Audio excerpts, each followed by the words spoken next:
Hausawa sukan ce tafiya da gwani mai daɗi idan ana dara fit da uwa ake. Kamar da yadda kuka saba masu kallo, Diamond Media Link Concert ne suka sake yin wani yunkurin fito maku da wani sabon kundin waƙoƙi mai suna rikicin soyayya, a inda aka tafka wasan wasoso a tsakanin wasu 'yan mata da suke neman su mallaki saurayi ɗaya a cikin wannan waƙa mai taken rikicin soyayya. Mun ji mun gani zaɓi guda cikin ranka, Yawa ke cikon alkawari na zaɓe na.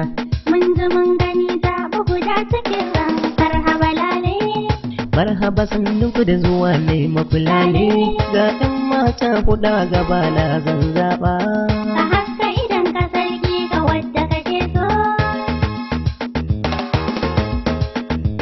Cikin su ɗaya kuma soniya ce ba idanu, ga ɗaya kuma ɗiyar saraki ce sosai.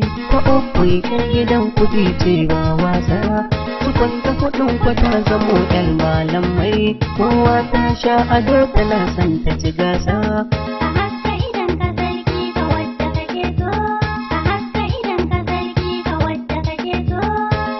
Rangadi sai kuma waƙa mai taken kan mai uwa da wabi. Kan mai uwa da wabi waƙar kowa da kowa, kai yare da manya har ma maza da mata. Mara gaskiya ya kauce dan kansa za ta faɗo. Sai kuma waƙa mai taken mahauta 'yan gado. Mahauta a gaishe ku, ba mahaukata ne ba, ai jinjina da yarin ji, kai mazan ku da matan ku. Wani ya yanka raƙun ba, wani na shi shanu ne, wani raguna malam, wani na shi awaki ne, wani ya yanka kankanya. Inda ku a sha nama, in babu koko ba nama, da kai dai mutum ya je daji, ai kamo gada barewa na da wuya.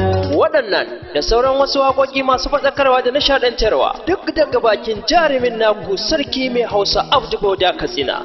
Isa Muhammad Turaki shine ya shirya muku wannan kundin. A yayin da sarki mai Hausa Abdu Boda Katsina ya bada umarni, ana dillancinsa a shagon Alhaji Kabiru Shugaba da ke kasuwar Kofawa mai Kano. Kar ku bari a baku labari.